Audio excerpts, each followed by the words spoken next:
मैं सत्येंद्र सिंह आप सभी का पुनः स्वागत करता हूं। आज हम पढ़ेंगे समांतर संबंध यानी कि पैरेलल कनेक्शन। सबसे पहले तो है कि समांतर कनेक्शन होते क्या है यानी कि पैरेलल कनेक्शन होते क्या है। जब कभी दो या दो से अधिक वस्तुओं को इस प्रकार से जोड़ा जाता है कि उनके प्रथम और अंतिम सिरे के बीच में पहुंचने के लिए दो या दो से अधिक रास्ते प्राप्त हों तो क्या कहलाते हैं, समांतर कनेक्शन कहलाते हैं। जैसे कि यहाँ पे हमने डायग्राम में बनाया गया है ना। प्रत्येक सेल को इस प्रकार से जोड़ा गया है तथा इसके प्रथम सिरे से इसके अंतिम सिरे पर पहुँचने के लिए क्या है, एक से अधिक मार्ग हैं। तो इस तरफ से ऐसे है ना, बहुत सारे रास्ते हैं। तो ये सारे सेल क्या हैं, आपस में समांतर क्रम में जोड़े गए हैं। अब समांतर क्रम की विशेषता होती क्या है। एक समान सेलों को समांतर क्रम में जोड़ने पर उच्च धारा प्राप्त होती है तथा जो वोल्टेज होती है वो क्या होती है, एक सेल के वोल्टेज के बराबर होती है। यह क्या है, समांतर क्रम की विशेषता है जब सेलों को समांतर क्रम में जोड़ा जाता है।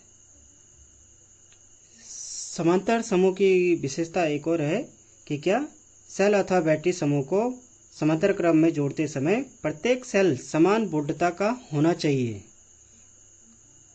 यदि कोई सेल जो है असमान वोल्टता का है तो असमान वोल्टता के सेल के कारण स्थितिज ऊर्जा दूसरे सेल अथवा असमान सेल के अंतर के बराबर होती है। अर्थात यदि कोई दूसरा सेल है और एक अन्य सेल है तो वो अलग अलग रेटिंग के हैं, तो जो दोनों की ऊर्जाओं के अंतर के बराबर जो है उस परिपथ से ऊर्जा प्रवाहित होगी। के फलस्वरूप उच्च वोल्टता सेल से दूसरे सेल में अपनी धारा का उस समय तक विसर्जन होता है जब तक दोनों सेल समान वोल्टता मान तक नहीं पहुंच जाती।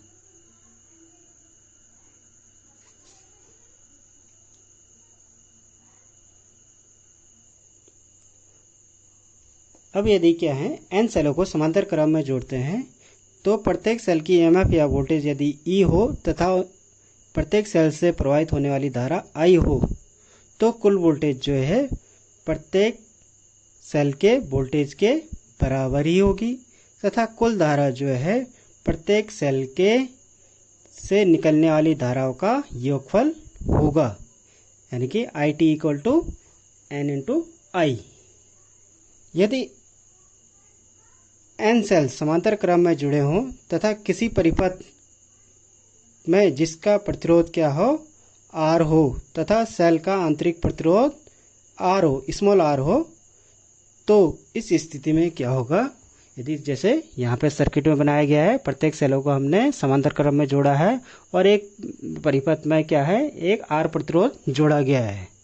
अब यदि क्या हो, प्रत्येक सेल का अपना आंतरिक प्रतिरोध जो है स्मॉल आर हो तो कुल ईएमएफ यानी टोटल वोल्टेज जो है एक सेल के बराबर होगी, परंतु कुल धारा जो है वो क्या होगा, उसमें आंतरिक प्रतिरोधों का, क्योंकि क्या है यहाँ पे क्या है, समांतर क्रम में जोड़े गए हैं तो आंतरिक प्रतिरोध जो है स्मॉल आर से डिनोट किया गया है।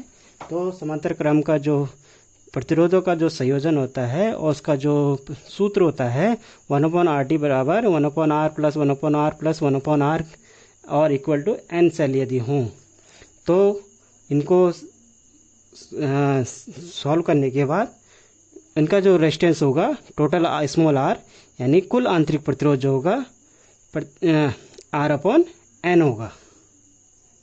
ठीक। अब कुल धारा को निकालने के लिए हम क्या करेंगे, ओम के नियम के द्वारा कुल धारा को निकालेंगे। तो आई टी इक्वल टू यानी total current equal to voltage, क्योंकि वोल्टेज हमारी क्या है, एक सेल के बराबर ही है टोटल वोल्टेज ई, और उसमें क्योंकि अपॉन आर यानी कि कुल प्रतिरोध, तो कुल प्रतिरोध जो है सर्किट में हमारा जो है एक रेजिस्टेंस आर लगा गया है तथा उसमें सेलों का अपना प्रतिरोध भी है अतः प्लस R/N यानी कि जो टोटल सेल का अपना आंतरिक प्रतिरोध आ जाता है।